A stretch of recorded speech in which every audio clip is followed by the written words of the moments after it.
Ainda sob culpa, esse tema de fato é longo, né? E o sofrimento também. Então vale a pena explorá-lo.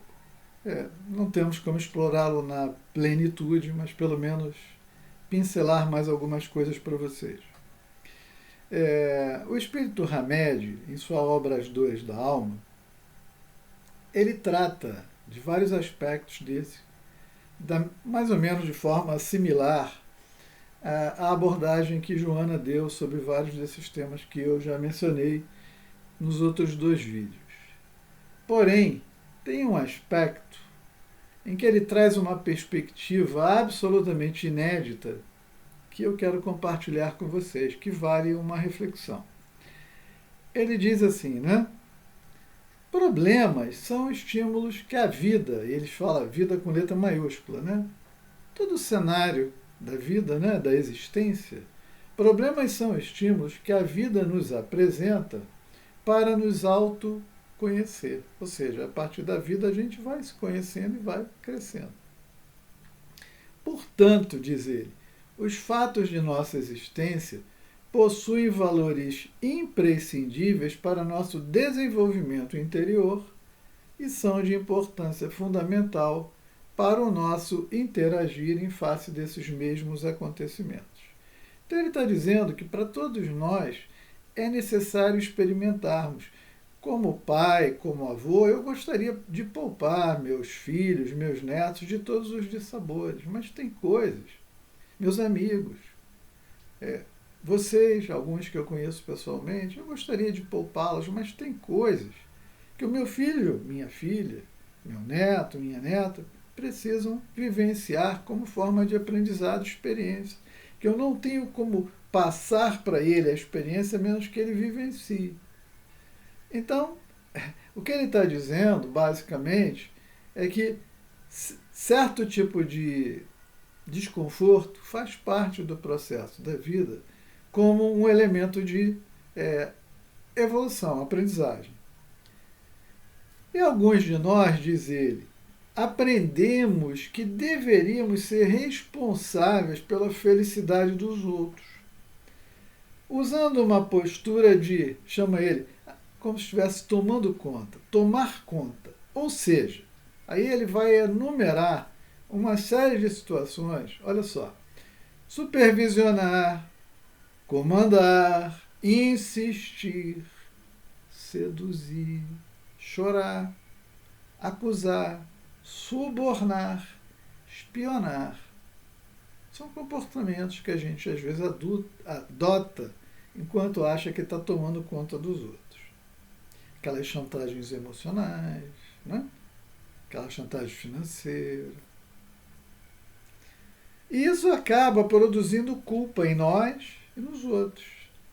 E a gente fica pedindo sempre, como ele diz, intervenções milagrosas a fim de redimirmos e salvarmos as almas dos nossos entes mais queridos. Ou seja, vocês conhecem alguém assim?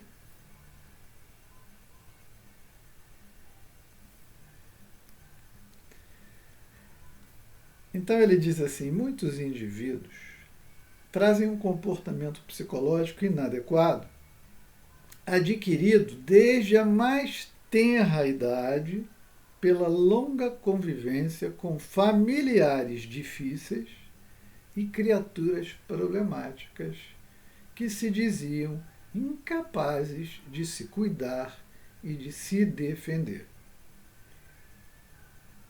Estruturas familiares onde há toda uma lamentação na frente da criança, né, expondo as dores, as dificuldades, às vezes os gritos, o choro, cobranças. Bom, eu, particularmente, eu ainda acrescento ao que o Hamed diz aqui, algo mais, né? Famílias onde existem pai, mãe, às vezes ambos, extremamente rigorosos, cobradores, que acabam criando uma indevida e prematura carga de responsabilidade, para às vezes para uma criança muito pequena, que na verdade deveria estar vivenciando brincadeiras e experiências próprias da infância. Então Hamed diz assim, em decorrência disso, essas crianças acabam por assumir responsabilidades que não lhes pertenciam. E para que pudessem sobreviver emocionalmente nesse lar em desajustes, elas aprenderam a vestir a túnica de super-heróis, tentando satisfazer e suprir as necessidades todas da família e tendem a se culpar quando não conseguem resolver os problemas que, na verdade, não são delas, são apenas crianças, às vezes adolescentes. Passaram a viver para controlar e proteger pais, irmãos, parentes, amigos, conhecidos à sua volta, preocupando-se neurótica e compulsoriamente em solucionar as dificuldades ou equacionar a vida das outras pessoas. Desenvolveram ao longo do tempo, obviamente, relacionamentos doentios, nunca se preocupando com o que eles próprios sentem ou desejam, somente se interessando pelo que os outros sentem ou desejam.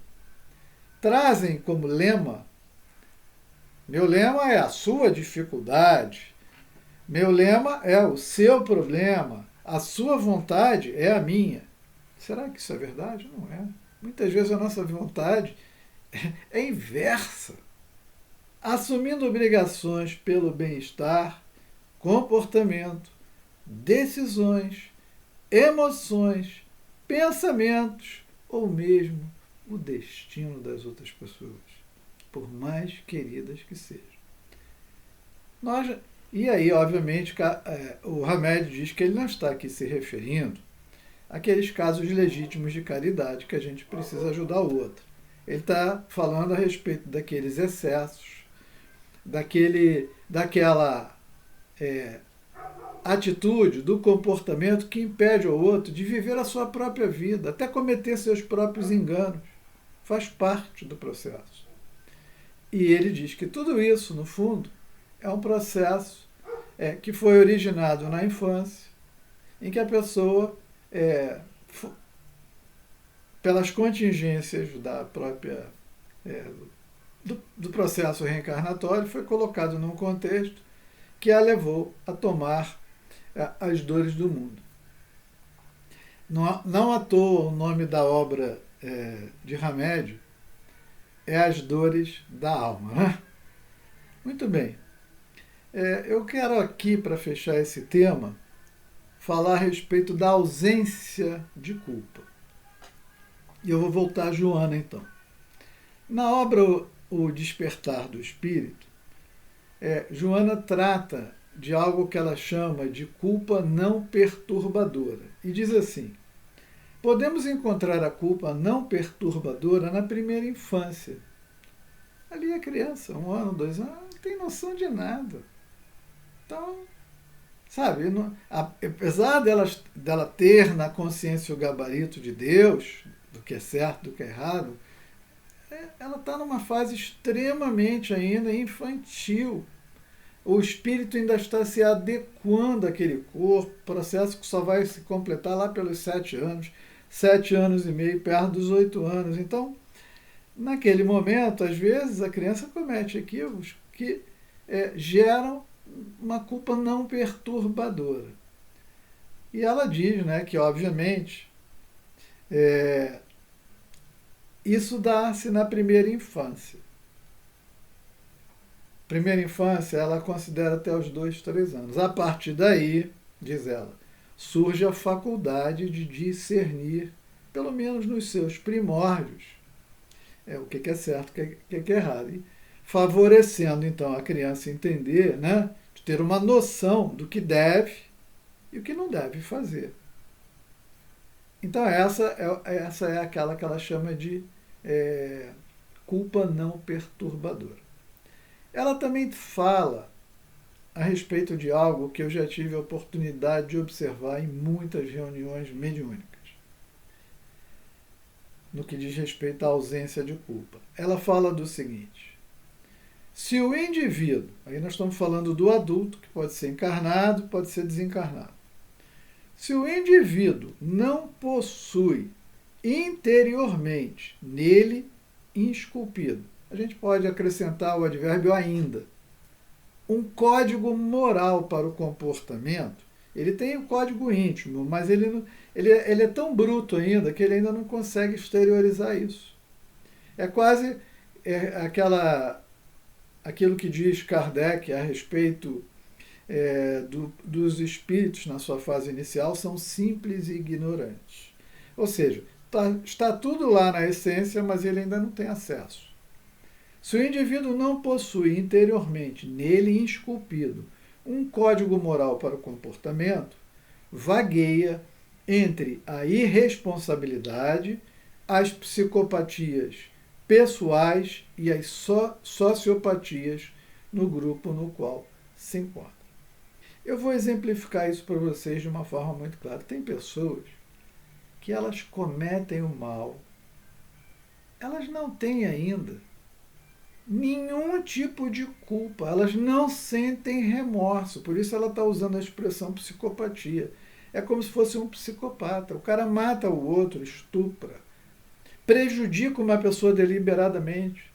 Isso a gente vê não só no plano individual, como no plano coletivo, nos administradores públicos.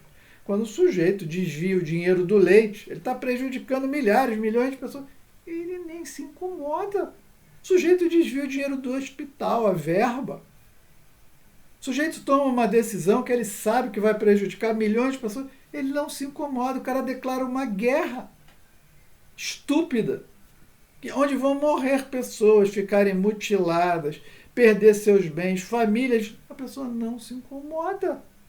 É isso que ela está falando. Se o indivíduo ainda não possui nele um código moral, a gente vê nas reuniões mediúnicas o seguinte: vem o espírito e está louco para machucar, prejudicar, matar alguém, levar a pessoa ao desencarne. Aí você mostra para ele todo o cenário, o que aconteceu, e ele aí conta que ele tem raiva, que ele foi prejudicado, enganado, traído, até assassinado. E toda a cena é reconstruída. Mostram-se às vezes uma, duas, três encarnações dele, onde ele fez coisas infinitamente piores. Ele fala: azar, eu não me incomodo. O indivíduo ainda não chegou a um ponto de sentir remorso, ele não tem culpa. É isso que ela está falando. Ainda falta no ser psicológico elaboração. Então acontece isso. Se na sua existência, na sua vida pessoal, familiar, você às vezes lidou com isso, compreenda que você está diante de um espírito que está muito mais próximo do princípio do que do fim, ou seja, ele ainda não conseguiu elaborar suficiente para até mesmo, depois de algo muito doloroso e grave, sentir remorso, sentir culpa. Espero que essas diversas abordagens possam trazer alguma luz. Qualquer coisa, manda aí um comentário, uma pergunta que a gente vai ter prazer em responder. Paz.